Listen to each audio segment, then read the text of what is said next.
ดีค่ะวันนี้เราจะมาแกะอัลบั้มกันค่ะแต่ครั้งนี้ไม่ใช่บั้มบางทันแล้วจะเป็นบั้ม NCT ค่ะเป็นบั้มรีแพ็กเกจนะคะ Hello Future มีด้วยกัน2เวอร์ชันจริงๆเราซื้อมา6บั้มค่ะอย่างละ3แต่ว่าแอบแกะไปแล้วจะบอกว่าการ์ดปังมากเดี๋ยวจะมาบอกว่าได้การ์ดใครนะคะท้ายคลิป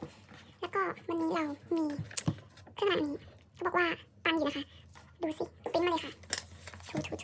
เราอยากได้เจโน่ Hello หรือว่าจะเป็นอินจุนแล้วก็น้องจี2ผีเสื้อนะคะดูกันเลยค่ะ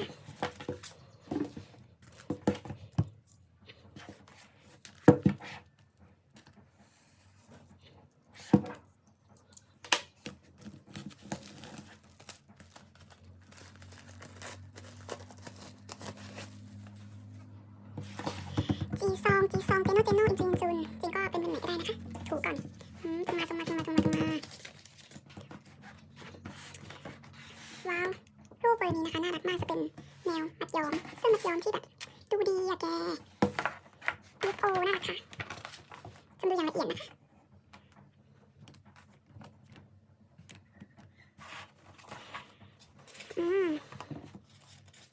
น่ารักมากอุ้ยเจโน่เนี่ยชุดนี้น่ารักอยากได้การ์ดเจโน่เวอร์นี้มากค่ะนี่คือสาเหตุที่ซื้อบั้มและเพลงบั้มนี้น้องก็เพราะมาก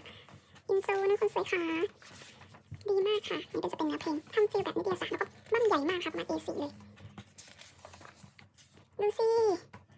คู่กันด้วยน้องมาร์ทนะคะบางเพลงเราก็ยังไม่เคยฟังแต่ส่วนใหญ่ที่ฟังก็คือเพราะค่ะอุ้ยคนสวยคือผ้าอันนี้เวอร์นี้ดีมากกระดาษมันจะเป็นแบบไม่ลื่นนะคะเป็นเนื้อหยาบๆนิดนึงก็คือปังค่ะปังอุ้ยน่ารักกรุบอุ้ยดูสิคะนี่ไม่ได้แล้วอุ้ยน่ารักมากสวยมากกรี๊ดอันนี้ซองนี้ออกก่อนนะคะอุ้ยเจโน่มันเป็นแบบดอกไม้น่ารักอ่ะ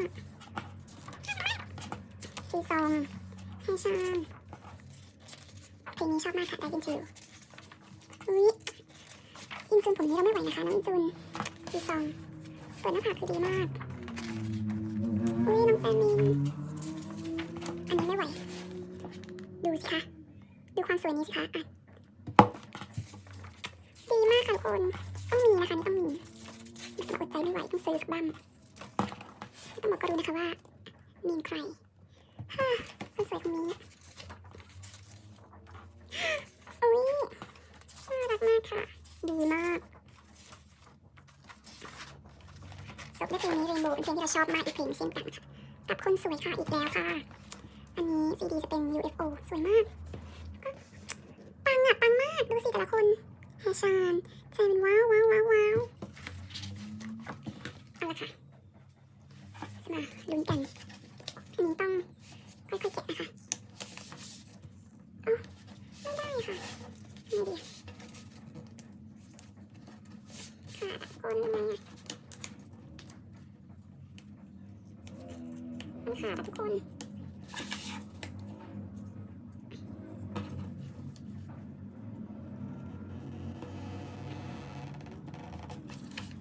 ดูสินี่น้องเคยเป็นขอรอบอินจุนเจโน่วันนี้ก็คืออุ๊ยตาก่อนนะคะมันมีชื่อข้างหลังรู้สึกได้น้องอินจุนของมามีดูโพสกันค่ะโพสอุ๊ยเจโน่ดีมากค่ะดีมากเฮ้ยขอเก็บเพลงยังไม่เห็นใบหลังอุ้ยแต่เพลงเราจะไม่ดูนะคะทุกคนคนสวยค่ะทุกคนอะไรเนี่ยคือมันอะไรอ่ะมันคู่กันไงแกเมื่อกี้เห็นไหมคะคุณแต่เป็นการ์ดอินซุนไงดีถ้าคู่กันอีกแล้วสปิดทุกคนคนสวยทุกคนเอ้ยแฮชาทุกคนอันนี้ก็คู่กันนะจ๊ะเอ้ยเกรเก็บก่อนต่อไปเอาสลับเวอร์กันนะคะไปตื่นเต้นที่ซังผีเสื้อมานี้หน่อยค่ะ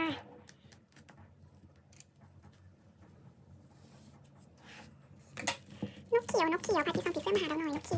ยวสีรุ้งงงวะจีซองอินจุน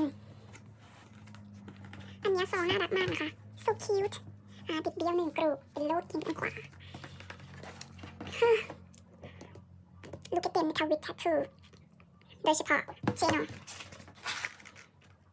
เป็นแบบ เนี่ยแคมปิ้งหรือเปล่าเจอยาน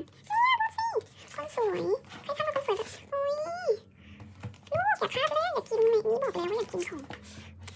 ขออภัยค่ะน่ารักมากดูธรรมชาติอันนี้เป็นฟิลเตอร์นะคะ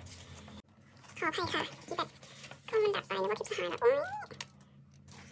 อีกสกรูปช็อตนะคะโอ้ยดูสิคะโอ้ยเจโน่ดีมากแทททูอ่ะมันแทททูอ่ะทุกคนยอดบุญเปียจ้าเปียที่ซ่อมผีเสื้อมาหาหนูเชลเลอร์ผมสีดูน่ารักมากค่ะเล่นลูกโป่งเฮ้ยเฮ้ยฟิวเจอร์โอ้ยน่ารักมากเจมินว้าวเหมือนมองบนฟ้าไกลตีซองนี่คือกินกล้วยไม้หรือเปล่าคะหลอดอะไรก็ไม่รู้แต่ดูดีมากเอ้ยน้องท่าอะไรไม่รู้น้องน่ารักอะเอ้ยเด็กแฝดเราก็ไม่ค่อยโฮ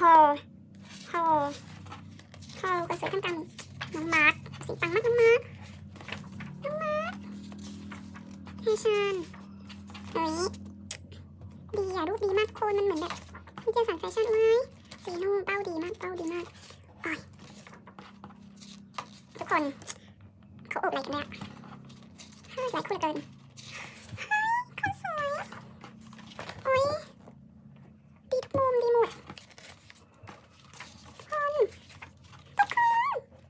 โหน่าจะมีรูปนี้ดีมากโหไอฉันบอกมาฉันโคอะไรเนี่ยคนนั้นออกอันนี้ซีดีจะเป็นสีเหลืองเป็นหัวใจนะคะ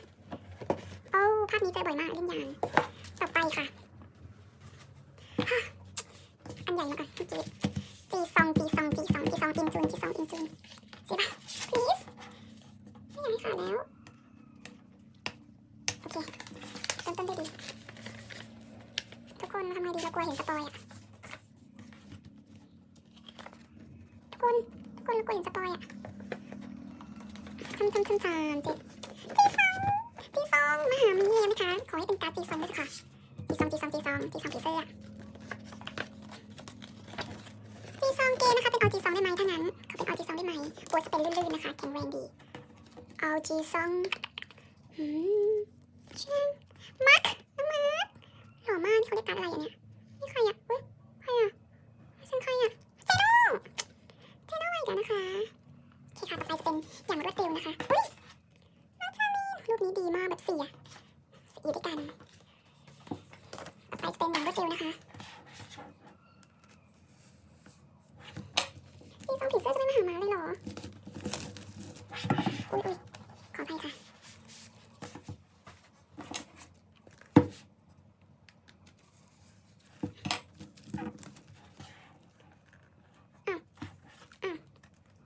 คุณตกใจหมดนึกว่าซองหายอันนี้ก่อนละกันขาดตลอดเลยฉันเป็นไรอยู่วันนี้ทำไมดีอะทุกคนเราทำขาดตลอดเลยอะ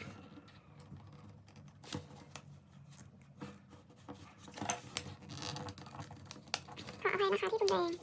แต่เราว่าไม่เวิร์กหรอเฮ้ยคุณจังเลยเนี่ยมีเฮ้ยการ์ดอยู่ในซองอินจูนอีกแล้วเนี่ยอินจูนรักเรามากใช่ไหมอินจูนในเกมค่ะวิเขาจะไม่ดูชื่อนะคนละร้อยมันจะมีชื่อเจโน่อุ้ยสองคนนี้แล้วอย่าบอกนะว่าจะได้แบบเดิมอ่ะต้องการความหลากหลายกันนะคะเราอินจูนมาทุกใบเลยครับคุณครับทุกคนแบบเดิมต้องไปหาเลขนะคะที่ซองผีเสื้อนี่ please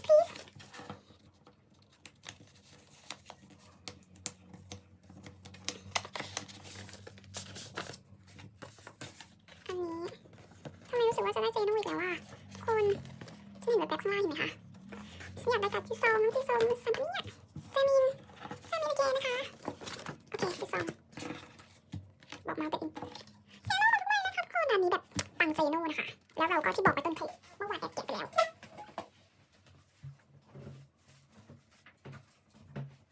ซึ่งตามที่เราเก็บได้เมื่อวานก็คือเจโน่ค่ะเป็นเจโน่น่ารักมากเลยค่ะเมื่อวานก็ได้จีซองกับได้ใจมินกับอินจูนกัน